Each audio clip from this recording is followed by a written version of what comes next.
ከባዱ ጥያቄሽ ይላል የግጥሙ ርዕስና ከጥያቄሽ ሁሉ ይላል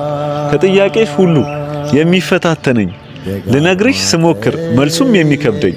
ስትይኝ ብቻ ነው እንዴት ነው የምትወደኝ እንዴት ነው የምታየኝ በምን አይነት ልሽ እንዴትስ ልውደድሽ እንደዛሽ ጨረቃ ፀሐይ ስትወጣባት ብርሃኗ የሚያበቃ እንዲህ አልወድሽም እንደምን ልበልሽ እንደ ጧት ጀንበር ሙቀት ለሆነችው በህይወት ለሚኖር ቀን ሲመሽባት ግን ብርሃኗ ይጠልቃል ሲጨልምባትም የምትሰጠው ሀብቷ ሙቀቷ ያበቃል እንዲህ አልወድሽም እንደምን ልበልሽ እንደ ማር ወለላ ጣፋጭ የማይገኝ እንደሱ ሲበላ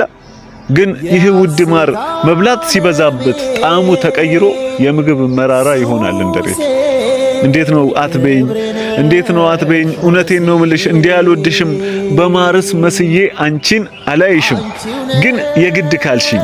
መልስልኝ ብለሽ በጣም ካስጨነቅሽኝ በምንም ሳልሰይም እንዲህ ልሻለሁ ፍቅራችንን አይተው በቅናት ተጠምተው ከኔ ለመለየት በኔ ወጥመድ ሰርተው በነዛ ምቀኞች የሰማይ ግድግዳ ምን ቢከፋፈትም ሰማዩ ተንዶ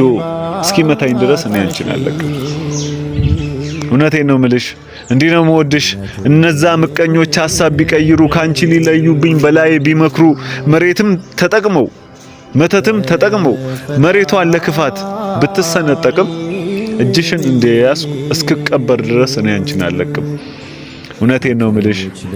እንዲህ ነው የምወድሽ በነዛ ምቀኞች ህይወቴን ለማጥፋት በሰፊው ባህር ውስጥ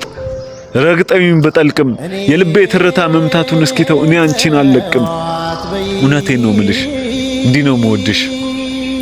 እንዴት ነው የምታየኝ ብለሽ ስትጠይቂኝ እኔን ይጨንቀኛል እንዴት ነው የምትወደኝ ብለሽ ስትጠይቂኝ እኔን ይጨንቀኛል ጨረቃና ፀሐይ የዓለም ድንቃድንቅ ካንቺ ያንሱብኛል እባክሽን ያለም ብለሽ አትጠይቂኝ እንደምን የሚባል ምክንያቱም እንደምን ተብሎ የሚጠራ የኔ ጨረቃ የኔ አበባ የኔ ህይወት ሁሉም ካንቺ ያንሳል ይላል